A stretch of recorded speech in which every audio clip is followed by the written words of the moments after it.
मुद्दनति मिलान्धस्य ज्ञानजलशलाकया तस्मिन्निदं येन तस्मै श्रीगुरुवे नमः। श्रीचैतन्यमनोहरं विस्फुटं देवं रूपं पदमहं भवति वन्देहं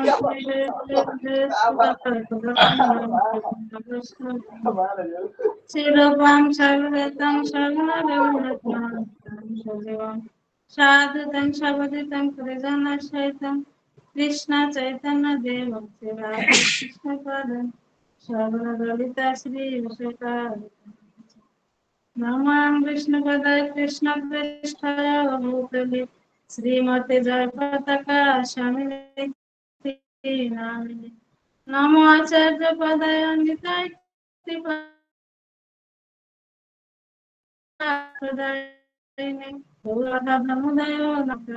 विष्णुपदाय कृष्णप्रेष्ठाय भूतले श्रीमते भक्तिवेदांत स्वामिनिति नामिने नमस्ते सरस्वती देवी गौरवाणी प्रचारिणे निर्विशेष शून्यवादी भाषत देशकारिणे नान्सगोपतुर्वश कृपा सिन्धु एव च पतितानां पावनेभ्यो वैष्णवेभ्यो नमो नमो महावदनाय कृष्णप्रेमप्रदायते कृष्ण कृष्ण चैतन्य गौरतीर्थे नमो हे कृष्ण करुणा सिंधु दीनबंधु जगत्पथे गोपीश गोपिका कांत राधा कांत नमस्ते प्राप्त कंचन गौरांगी राधे वृंदावनेश्वरी विश्वभानुसुर देवी जय श्री कृष्ण चैतन्य प्रभु नित्यानंद श्री अद्वैत गदाधर शिवासादि गौर भक्त वृंद हरे कृष्णा कृष्णा कृष्णा हरे हरे हरे राम राम राम हरे हरे हम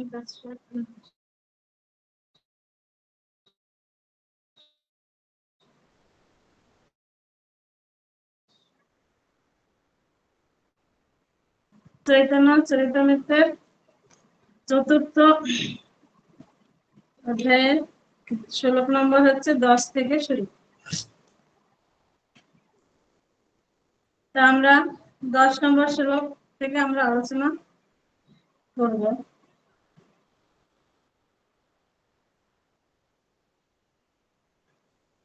পুণ্য ভগবানম অবতারে যেই কালে আর সব অবতার তাতে আসি মিলে। 16 পূর্ণ পরমেশ্বর ভগবান যখন অবতরণ করেন তখন ভগবানের অন্য সমস্ত অবতারাও এসে তার সঙ্গে মিলিত হন। এখানে বলা হচ্ছে পূর্ণ পরমেশ্বর ভগবান। পূর্ণ পূর্ণ এখানে কোন অবতার? ভগবান শ্রীকৃষ্ণ হচ্ছেন পূর্ণ অবতার। আর যত সমস্ত অবতার আমরা জানি যে ভগবানের যে 24টি রকম অবতার, তার মধ্যে 8-10 প্রকার অবতার হচ্ছে মেন, তার ভিতর পূর্ণ অবতার। তো অন্য সময় দেখা যায় যে ভগবান বিষ্ণু অবতার থেকে অবতীর্ণ হয়েছে, মানে ভগবানের বিষ্ণুর থেকে, কিন্তু এই শ্লোকে যেটা বলা হয়েছে পূর্ণ অবতার। তা পূর্ণ অবতার হচ্ছে কে? ভগবান শ্রীকৃষ্ণ স্বয়ং। তিনি হচ্ছেন পরম ব্রহ্ম। তাই তিনি পরম ব্রহ্ম, তিনি স্বয়ং শ্রীকৃষ্ণ। এখানে পূর্ণরূপে পরমেশ্বর ভগবান যখন এই যে অবতরণ করেন বা আবির্ভূত হন, বা এই যে তখন কি হয়, সমস্ত যে আরো অবতার যারা আছে, মানে ছিল পূর্বে যারা অবতরণ করেছিল, মানে অবতার রূপে ছিল, সে পূর্ণ অবতরণের সময় ভগবান যখন শ্রীকৃষ্ণ পূর্ণ অবতার রূপে আবির্ভূত হন, তখন যে ভগবান বিষ্ণু থেকে বিভিন্ন অবতারগণরা, যেরকম দেখা যায় বিভিন্ন অবতার যারা, তারা সবাই তখন এসে মিলিত হয়েছেন, মানে সেই জন্য সেখানে পূর্ণ পরমেশ্বর ভগবানের কথা বলা হয়েছে। মানে অন্য সময় দেখা যায় যে তার অংশের অংশ বা এইভাবে আবির্ভূত হয়েছে। কিন্তু ভগবান শ্রীকৃষ্ণ হচ্ছেন পূর্ণ অবতার। সেই জন্য ভগবান শ্রীকৃষ্ণ যখন অবতরণ করেছিলেন, সমস্ত অবতারেরা এসে তখন সবাই মিলিত হয়েছিল।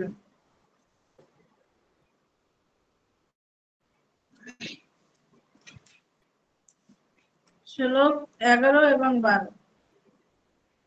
নারায়ণ চতুর্ভুজ মৎস্যদাবতার, যোগ মন্বন্তরার যত আছে আর, সবে আসি কৃষ্ণ অঙ্গে ক্ষয় অবতীর্ণ, ওই সে অবতারে কৃষ্ণে ভগবান পূর্ণ।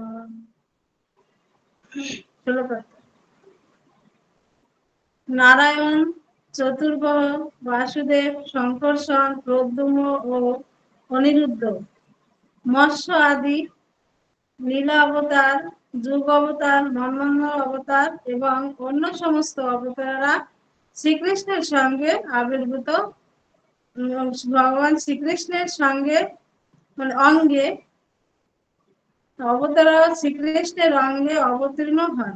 এইভাবে পূর্ণ ব্রহ্ম ভগবান শ্রীকৃষ্ণ স্বয়ং অবতরণ করেন।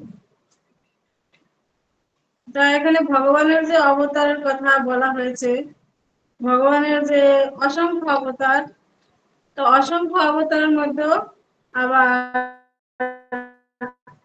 24টি অবতার, তার ভিতরে এখানে আবার বলা হয়েছে 6টি অবতার আছে, যেরকম লীলা অবতার, তারপর যুগ অবতার, মন্বন্তর, গুণ অবতার, এরকম ভগবানের আরো 6টি মানে বিশেষ এইভাবে গুণ অনুসারে বা তার অবতরণ হয়েছে।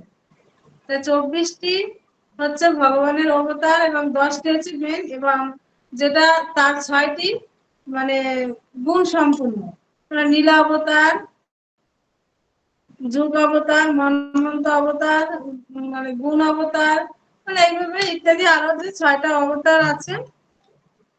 এগুলি যখন ভগবান এইভাবে যখন মানে সমস্ত অবতারেরা যখন যেরকম দেখা যায় লীলা অবতার লীলা করেছেন যখন রামচন্দ্র ভগবান,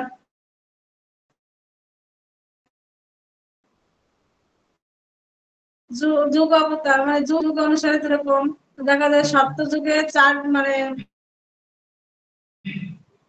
সপ্ত যুগে যেরকম অবতার নৃসিংহ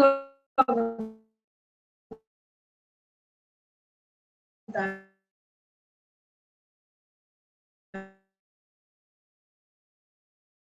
এই 4টা পরশুরাম এবং রাম, এই 3টে।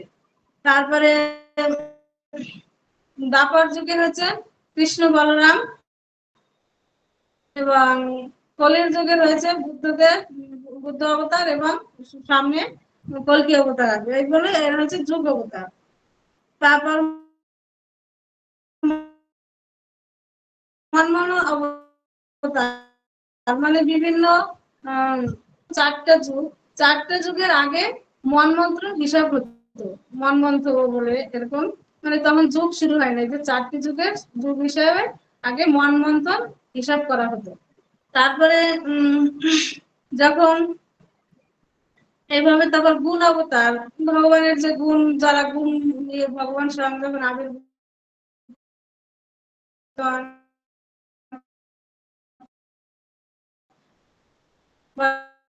সপ্তবেশ অবতার, এইভাবে ভগবানের অবতার 6টি অবতারের কথা বলা হয়েছে।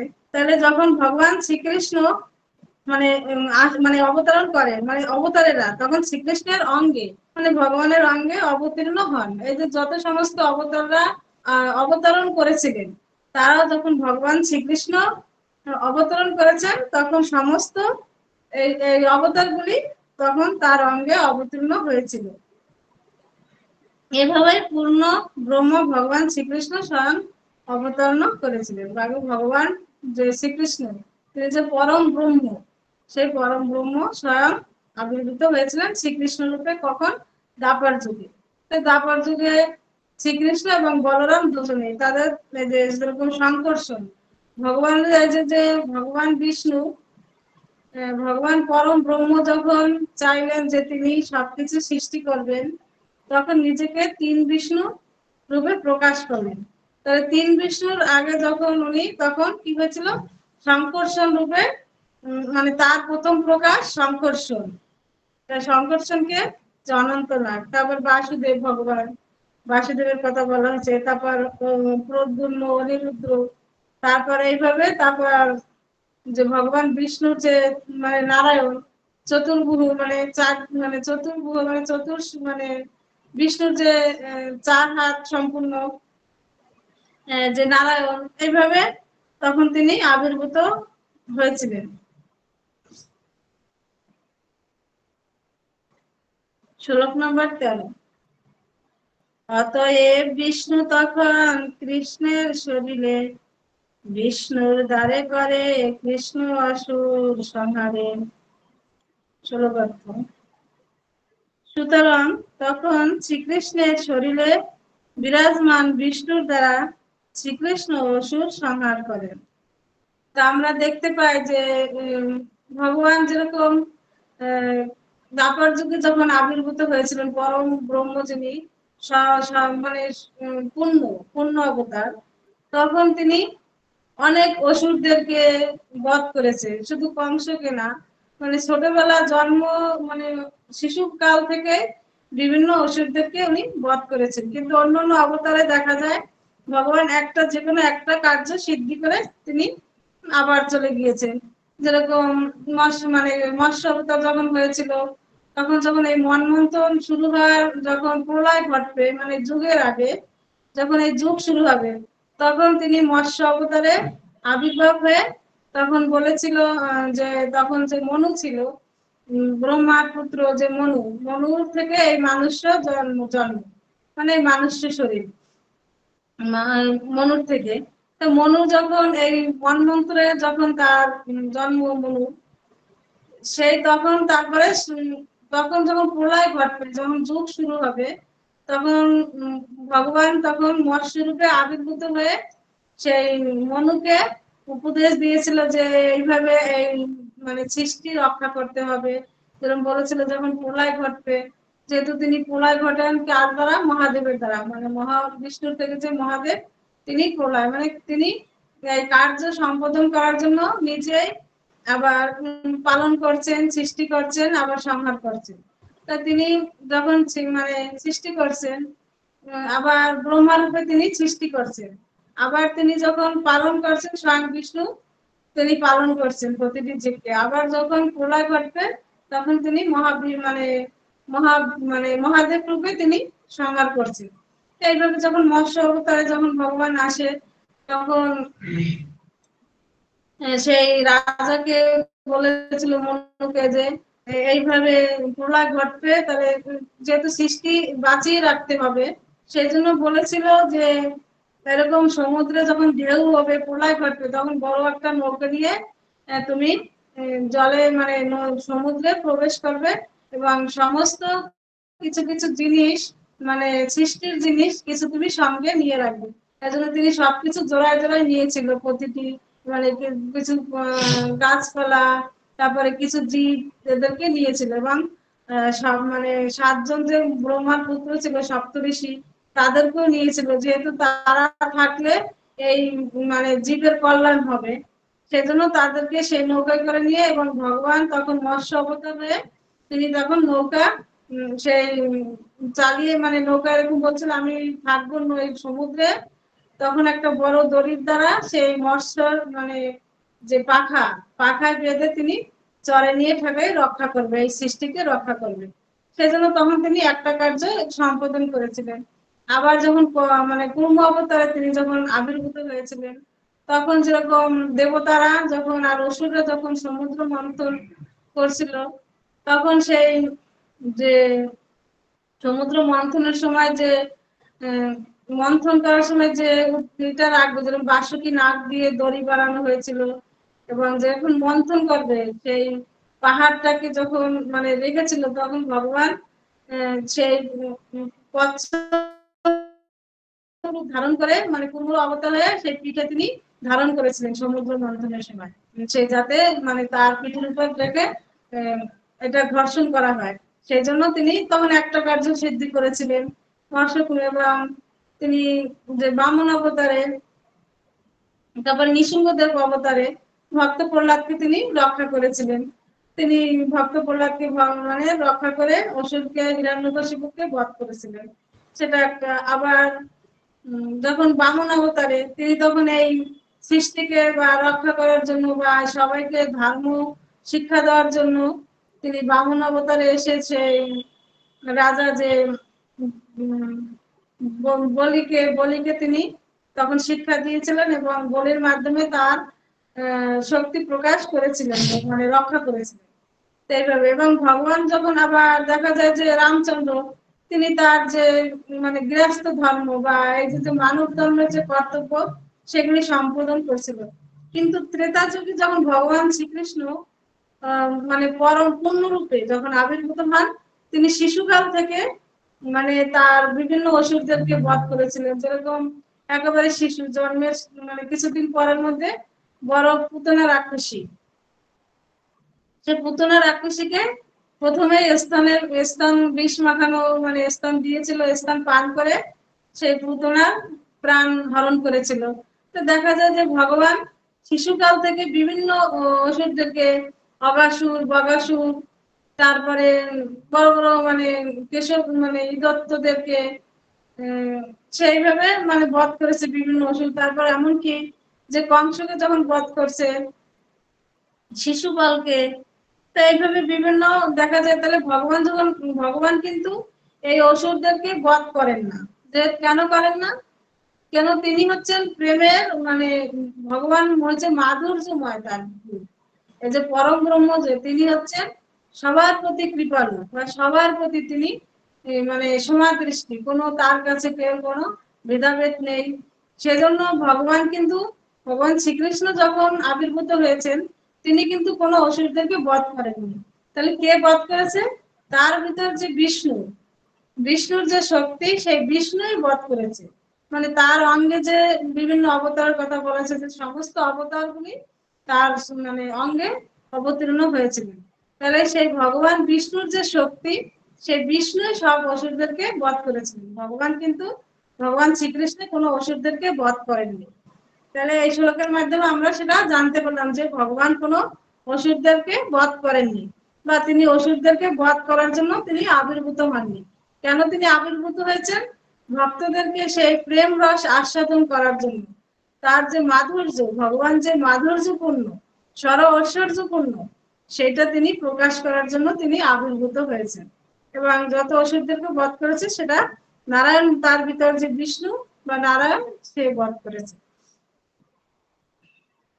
বা মানে তখন সেই অসুরদেরকে সে বিষ্ণুই সংহার করেছে। শ্লোক নম্বর 14। আনুষঙ্গ কর্ম এই অসুর মারণ, যে লাগিয়া অবতার কহিসে মূল কারণ। শ্লোক। অসুরদের সংহার করা হচ্ছে ভগবানের একটি আনুষঙ্গিক কর্ম। তার অবতারণের মূল কারণ এখন আমি বর্ণনা করব। তাহলে কি বলা হয়েছে এখানে? অসুরদের সংহার করা হচ্ছে ভগবানের একটি আনুষঙ্গিক কর্ম, তার অবতারণের মূল কারণ এখানে বর্ণনা করা হবে। তাহলে এখানে ভগবান অসুর সংহার করা তার মেন কার্য ছিল না, মেন কারণ এটা ছিল আনুষঙ্গিক। মানে যেহেতু তিনি আসছে, এবার যখন অসুররা তাকে যখন যে যেরকম ভাবে মানে ভগবানকে যে যেরকম ভাবে ভাবনা দিয়ে চিন্তা করে, ভগবান তাদের সাথে সেইভাবে করার জন্য, ও যারা আসরিক সম্পূর্ণ ব্যক্তি তাদের সাথে ভগবান সেইভাবে আসরিক ভাবে প্রকাশিত করেন নিজেকে। যারা ভক্ত তাদের কাছে ভগবান সেইভাবে ভগবান রূপে প্রকাশিত করেন। তাই এইভাবে দেখা যায় যে মানে ভগবানের মূল কারণ এটা ছিল না, অসুর বধ করার মেন কারণ ছিল, এটা ছিল আনুষঙ্গিক কর্ম। শ্লোক 15 এবং 16। প্রেম রস নির্যাস করিতে আস্বাদন, রাগ মার্গ ভক্তি লোকে করিতে প্রচারণ। চলো। রসিক শেখর কৃষ্ণ পরম পরম করুণ, এই দুই হেতু হইতে ইচ্ছার হৃদগম। শ্লোকার্থ। দুটি কারণে ভগবান এই জগতে অবতীর্ণ হওয়ার ইচ্ছা করেন।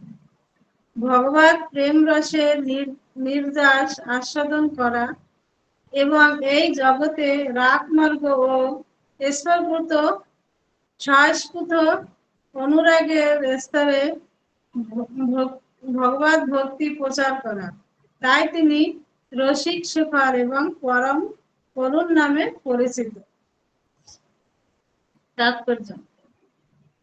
শ্রীকৃষ্ণ এই ধরাধামে প্রকাশকালে তার ভগবত তত্ত্বের মধ্যে বিরাজমান শ্রীবিষ্ণুর দ্বারা কংস, জরাসিন্ধু আদি ভগবত ভক্তিহীন অসুরদের সংহার করেছিলেন। এই ধরনের সংহার পর্ব ছিল তার অবতরণের আনুষঙ্গিক কার্যকলাপ।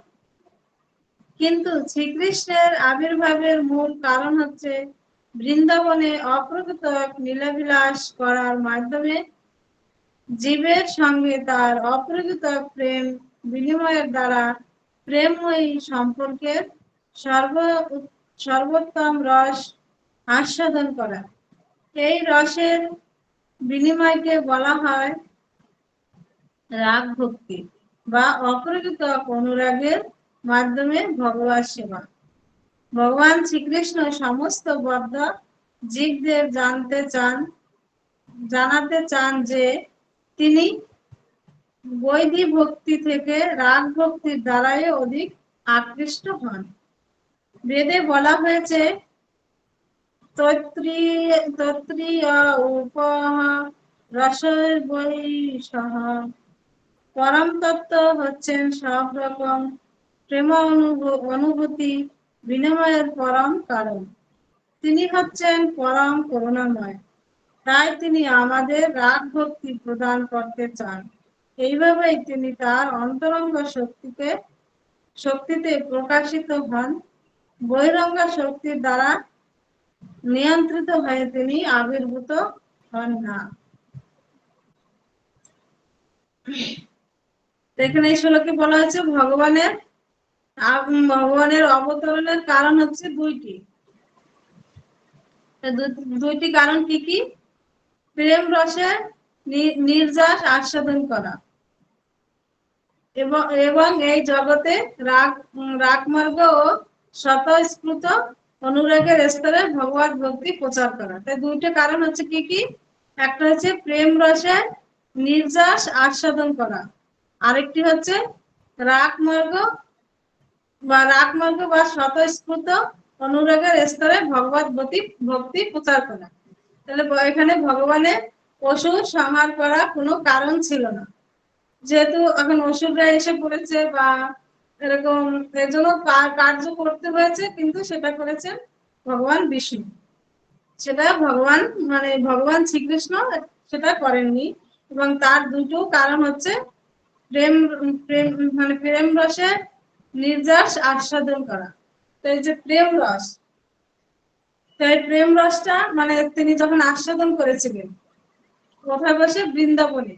বৃন্দাবনে যে ব্রজবাসীরা বা ব্রজ গোপীরা, তারা যে ভগবানের প্রতি যে তাদের প্রেম, সেই প্রেম রস তিনি আস্বাদন করার জন্য যে ভগবানের প্রতি যে তারা আকুল ভাবে, যেরকম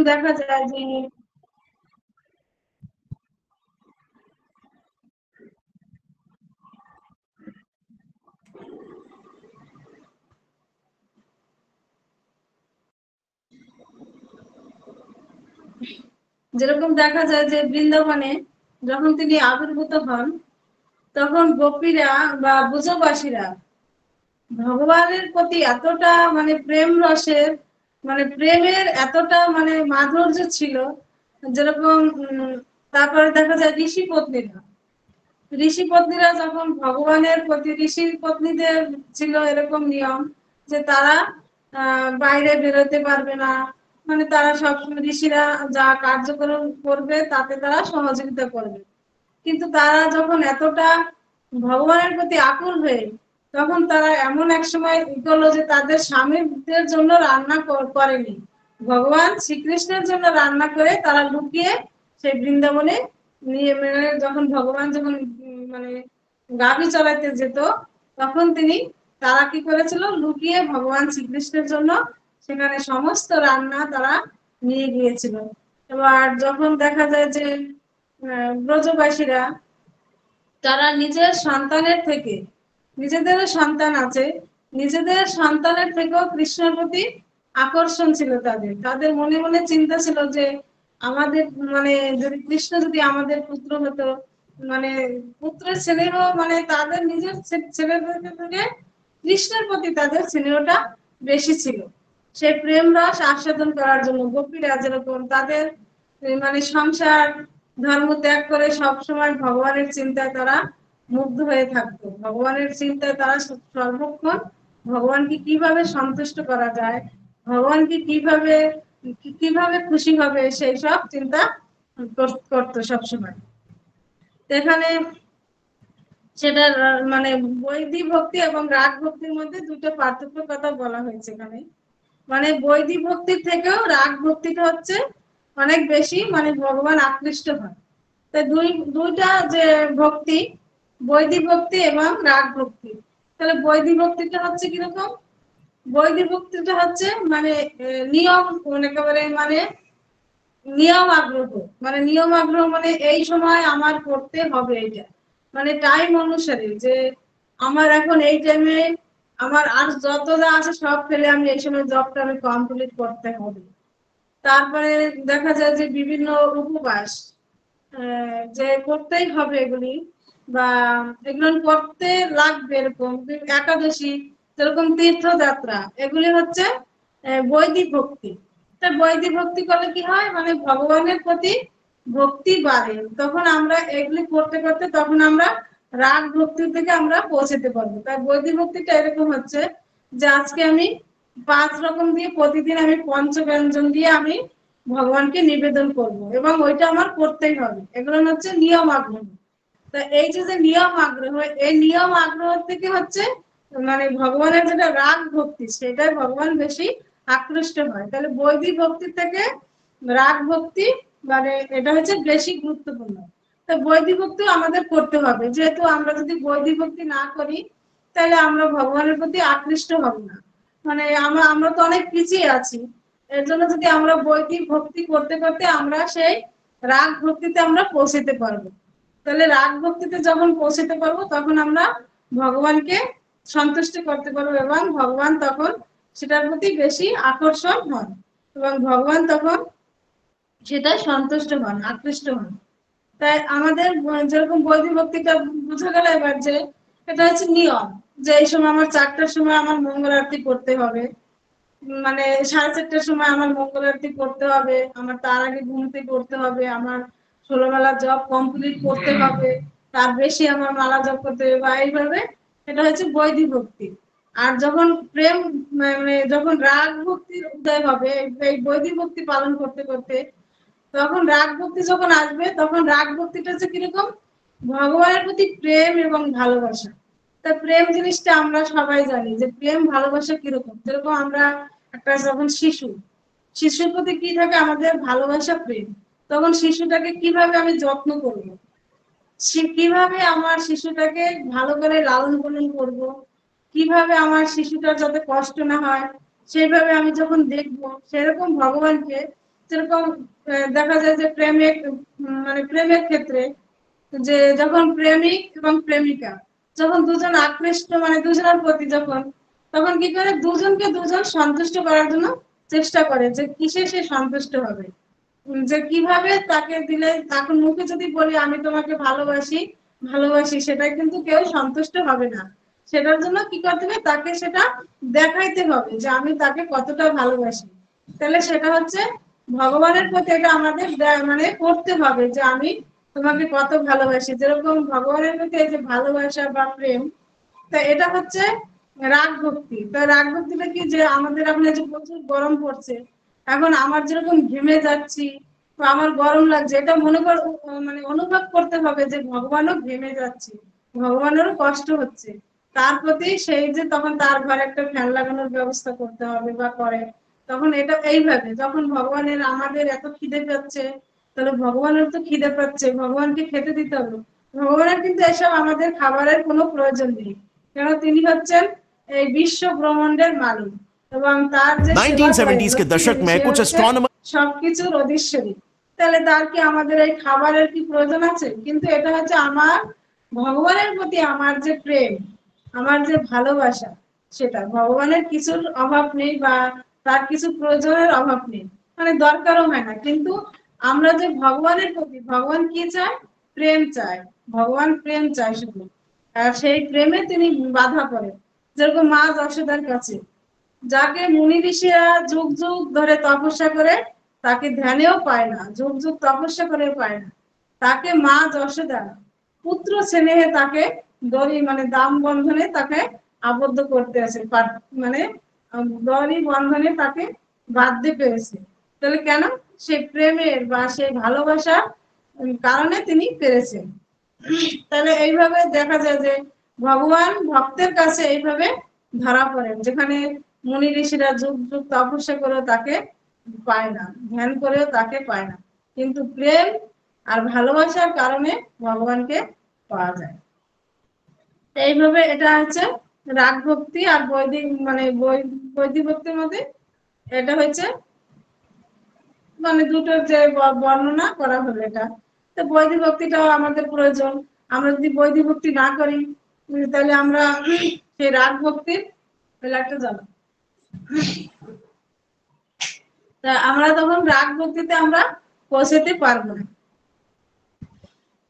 এবার যেটা বলা হচ্ছে ভগবানের অন্তরঙ্গা শক্তি, ভগবানের অন্তরঙ্গা শক্তিতে প্রকাশিত হন এবং বহিরঙ্গ শক্তির দ্বারা নিয়ন্ত্রিত হয়ে তিনি আবির্ভূত হন না। ভগবানের দুটা শক্তি আমরা জানি, যে অন্তরঙ্গা এবং বহিরঙ্গা। তো অন্তরঙ্গা শক্তি হচ্ছে কোনটা? অন্তরঙ্গা শক্তি হচ্ছে যোগমায়া, আর বহিরঙ্গা শক্তি হচ্ছেন মহামায়া। তাই ভগবান যখন প্রকাশ মানে হন, আবির্ভূত হন, তখন তিনি এই যে বহিরঙ্গা শক্তি মায়া দেবী মানে মহামায়ার দ্বারা তিনি নিয়ন্ত্রিত হন না। তিনি কার দ্বারা নিয়ন্ত্রিত হন? তার অন্তরঙ্গা যে শক্তি যোগমায়া, সেই যোগমায়ার বলে তিনি আবির্ভূত হন, এবং এই যোগমায়ার বিষয়ে তিনি এই কার্য সম্পাদন করে থাকেন। তাই সেজন্য অন্তরঙ্গা এবং বহিরঙ্গা। তো অন্তরঙ্গা শক্তি হচ্ছে যোগমায়া, ভগবানের যে অন্তরের সাথে যে অন্তর থেকে ভগবানের, সে হচ্ছে অন্তরঙ্গা। তো এই অন্তরঙ্গা শক্তির দ্বারা তিনি মানে নিয়ন্ত্রিত হন বা আবির্ভূত হন, কিন্তু বহিরঙ্গা শক্তি মহামায়ার দ্বারা তিনি আবির্ভূত হন না বা নিয়ন্ত্রিত হন না। এইভাবে এখানে এখানে রাগ ভাগ মানে রাগ মার্গের কথাও বলা হলো, এবং যে ভগবানের যে মানে প্রেম রসের যে নির্যাস, সেটা যেরকম ভগবানকে গোপীরা এত ভালোবাসতো ভগবানকে, তারা ভগবান কোনো পাপ পুণ্যের তারা বিচার করতো না।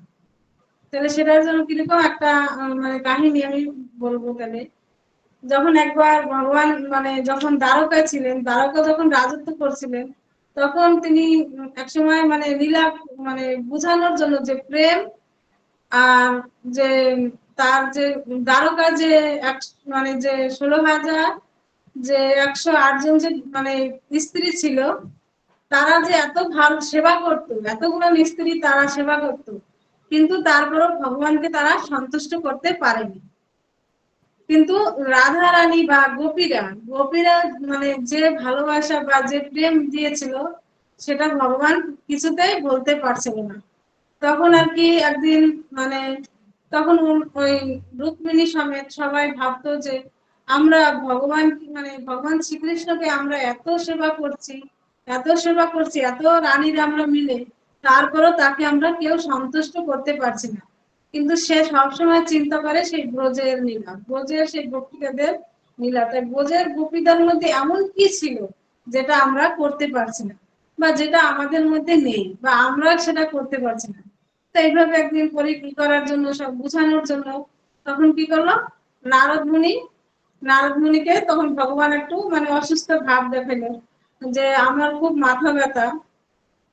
তখন ভগবানের মাথা ব্যথা মানে এবার তো বোঝা যায় যে রানীরা কি করছে, 16,108 জন যে রানী ছিল, ভগবানের মাথা ব্যথা ঠিক করার জন্য সবাই প্রচেষ্টা করে যাচ্ছে কিভাবে ভগবানের মাথা ব্যথা কমবে। এখন কিছুতেই তার মাথা ব্যথা ঠিক হচ্ছে না। তখন বলছে যে আমার, এখন ভগবানকে নারদ মুনি জিজ্ঞেস করলো যে প্রভু, আপনার যে মাথা ব্যথা তাহলে এটা কি করে ঠিক হবে?